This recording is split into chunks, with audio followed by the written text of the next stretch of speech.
एक ऐसा योद्धा जिसको टीवी सीरियल वाले कभी नहीं दिखाते और जिससे अर्जुन के प्राण बचाने के लिए कृष्ण जी ने वैष्णव अस्त्र को अपने ऊपर ले लिया था। तो कौन था ये भयंकर योद्धा, आज की इस वीडियो में विस्तार से जानेंगे, इसलिए वीडियो को लास्ट तक जरूर देखना। तो चलो करते हैं स्टार्ट। तो हम जिस योद्धा की बात कर रहे हैं उस योद्धा का नाम था भगदत्त, जो कि नरकासुर के पुत्र थे और प्राग ज्योतिष राज्य के राजा थे और उन्होंने भी महाभारत के अंदर होने वाले कुरुक्षेत्र के युद्ध में भाग लिया था। वैसे तो उन्होंने कुरुक्षेत्र के युद्ध में भीम आदि अनेकों योद्धाओं को हराया था, लेकिन हम इस वीडियो में उनकी लास्ट फाइट के बारे में बात करेंगे जो कि अर्जुन के साथ हुई थी। तो चलिए देखते हैं। धृतराष्ट्र ने पूछा, संजय, उस समय क्रोध में भरे हुए पांडु कुमार अर्जुन ने भगदत्त का और भगदत्त ने अर्जुन का क्या किया, मुझे ठीक ठीक बताओ। संजय ने कहा, राजन, भगदत्त से उलझे हुए श्री कृष्ण और अर्जुन दोनों को समस्त प्राणियों ने मौत के दाड़ों में पहुंचा हुआ ही माना। शक्तिशाली महाराज हाथी की पीठ से भगदत्त रथ पर बैठे हुए श्री कृष्ण और अर्जुन पर बाणों की निरंतर वर्षा कर रहे थे। उन्होंने धनुष को पूर्ण रूप से खींचकर छोड़े हुए लोहे के बने हुए शान पर चढ़ाकर तेज किए हुए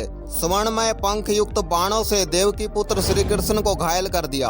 भगदत्त के चलाए हुए अग्नि के स्पर्श के समान तीक्ष्ण और सुंदर पंख वाले बाण देवकी पुत्र श्री कृष्ण के शरीर को छेद कर धरती में समा गए। तब अर्जुन ने राजा भगदत्त के धनुष को काटकर उनके परिवार को मार डाला और उन्हें लाड़ लड़ाते हुए उनके साथ युद्ध आरंभ किया। भगदत्त ने सूर्य की किरणों के समान तीखे 14 तोमर चलाए, परंतु सव्यसाची अर्जुन ने उनमें से प्रत्येक के 2-2 टुकड़े कर डाले। तब इंद्र कुमार अर्जुन ने भारी बाण वर्षा द्वारा उन हाथी के कवच को काट डाला, जिससे कवच जीर्ण शीर्ण होकर पृथ्वी पर गिर पड़ा। कवच कट जाने पर हाथी को बाणों के आघात से बड़ी पीड़ा होने लगी। वह खून की धारा से नहा उठा और बादलों से रहित एवं जल धारा से भीगे हुए गिरिराज के समान शोभा पाने लगा।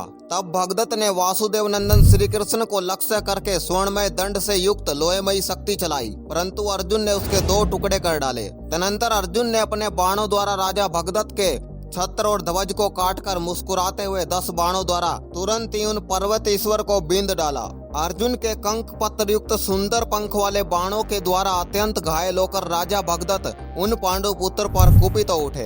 उन्होंने श्वेत वाहन अर्जुन के मस्तक पर तोमरों का प्रहार किया और जोर जोर से गर्जना की। उन तोमरों ने समर भूमि में अर्जुन के किटीर को उलट दिया।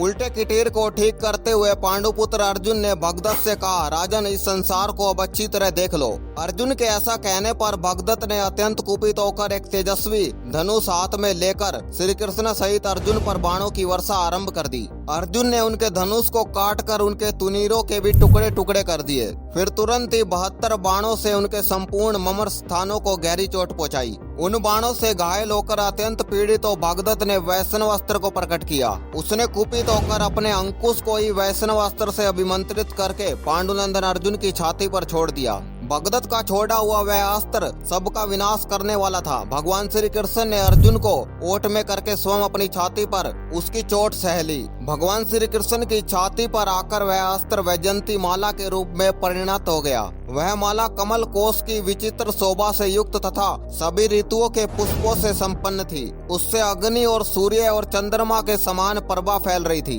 उसका एक एक दल अग्नि के समान प्रकाशित हो रहा था। कमल दलों से सुशोभित तथा हवा से हिलते हुए दलों वाली उस वैजयंती माला से 30 फूलों के समान श्याम वर्ण वाले केसी हंता, सूरसेन नंदन, सारंग धनवा, शत्रुसूदन भगवान केशव अधिकाधिक शोभा पाने लगे, मानो वर्षा काल में संध्या के मेघ से आच्छादित श्रेष्ठ पर्वत सुशोभित हो रहा हो। उस समय अर्जुन के मन में बड़ा कलेश हुआ। उन्होंने भगवान श्री कृष्ण से इस प्रकार कहा, अघन, आपने तो प्रतिज्ञा की है कि मैं युद्ध न करके घोड़ों को काबू में रखूंगा, केवल सारथी का काम करूंगा, किंतु कमल नयन, आप ऐसी बात कहकर भी अपनी प्रतिज्ञा का पालन नहीं कर रहे।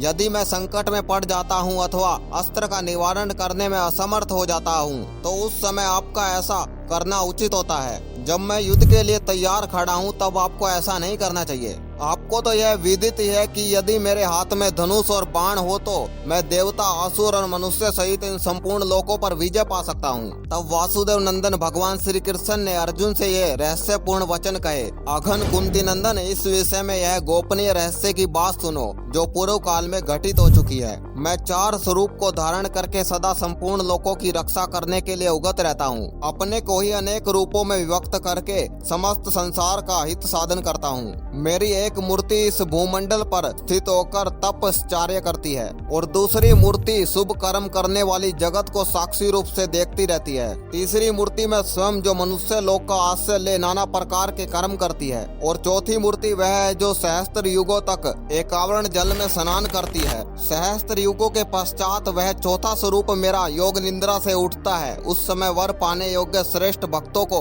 उत्तम वर प्रदान करता है। एक बार जबकि वही समय प्राप्त था, पृथ्वी देवी ने अपने पुत्र नरकासुर के लिए मुझसे जो वर मांगा था उसे सुनो। मेरा पुत्र वैष्णव अस्त्र से संपन्न होकर देवताओं और दानवों के लिए अवध्य हो जाए, इसलिए आप कृपा पूर्वक मुझे वह अपना अस्त्र प्रदान करें। उस समय पृथ्वी देवी के मुंह से अपने पुत्र के लिए इस प्रकार की याचना सुनकर मैंने पूर्व काल में अपना परम उत्तम अमोघ वैष्णव अस्त्र उसे दे दिया। उसे देते समय मैंने उससे कहा, वसुंधरा, यह अमोघ वैष्णव अस्त्र नरकासुर की रक्षा करने के लिए उसके पास रहे, फिर उसे कोई भी नष्ट नहीं कर सकेगा। इस अस्त्र से सुरक्षित रहकर तुम्हारा पुत्र शत्रु की सेना को पीड़ित करने वाला और सदा संपूर्ण लोकों में दुर्दश बना रहेगा। तब जो आज्ञा कहकर मनस्वी पृथ्वी देवी कृतार्थ हो चली। वह नरकासुर भी शत्रुओं को संताप देने वाला तथा अत्यंत दुर्जय हो गया। पार्थ, नरकासुर से वह मेरा अस्त्र इस प्राग ज्योतिष नरेश भगदत्त को प्राप्त हुआ। आर्य, इंद्र तथा शंकर सहित तीनों लोकों में ऐसा कोई वीर नहीं है जो इस अस्त्र से ना मारा जा सके। अतः मैंने तुम्हारी रक्षा के लिए उस अस्त्र को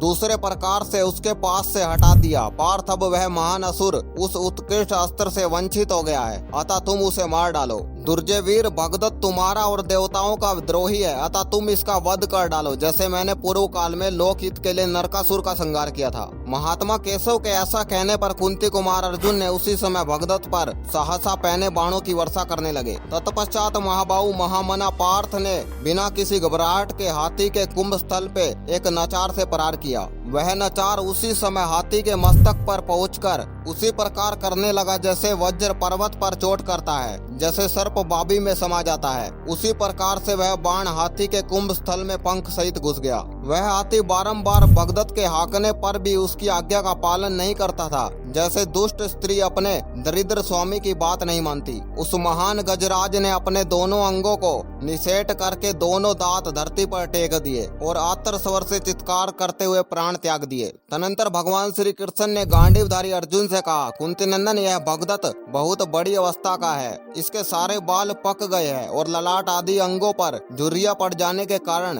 पलके झपी रहने से इसके नेत्र भी प्राय बंद से रहते हैं। यह सूरवीर तथा अत्यंत दुर्जय है। इस राजा ने अपने दोनों नेत्रों को खुला रखने के लिए पलकों पर एक कपड़े की पट्टी से ललाट में बांध रखा है। श्री कृष्ण के ऐसा कहने पर अर्जुन ने बाण मारकर भगदत्त के सिर की पट्टी को अत्यंत छिन्न भिन्न कर दिया। उस पट्टी के कटते ही भगदत्त की आंखें बंद हो गई। फिर तो प्रतापी भगदत्त को सारा जगत अंधकार में प्रतीत होने लगा। उस समय उस झुकी हुई गांठ वाले एक अर्धचंद्रकार बाण के द्वारा पांडुनंदन अर्जुन ने राजा भगदत्त के वक्षस्थल को विदीर्ण कर दिया। किरीटधारी अर्जुन के द्वारा हृदय विदीर्ण किए जाने पर राजा भगदत्त प्राण शून्य होकर अपने धनुष बाण त्याग दिए। उनके सिर की पगड़ी और पट्टी व सुंदर वस्त्र खिसक कर गिर गया। इसके बाद यहाँ पर राजा भगदत्त भी धरती पे गिर जाते हैं और उनकी मृत्यु हो जाती है। तो मैंने आपको यहाँ पर अर्जुन और भगदत्त की पूरी फाइट पढ़कर सुना दी। बाकी आपको ये फाइट कैसे लगी हमें कमेंट करके जरूर बताएं। तो चलो मिलते हैं किसी नेक्स्ट वीडियो में।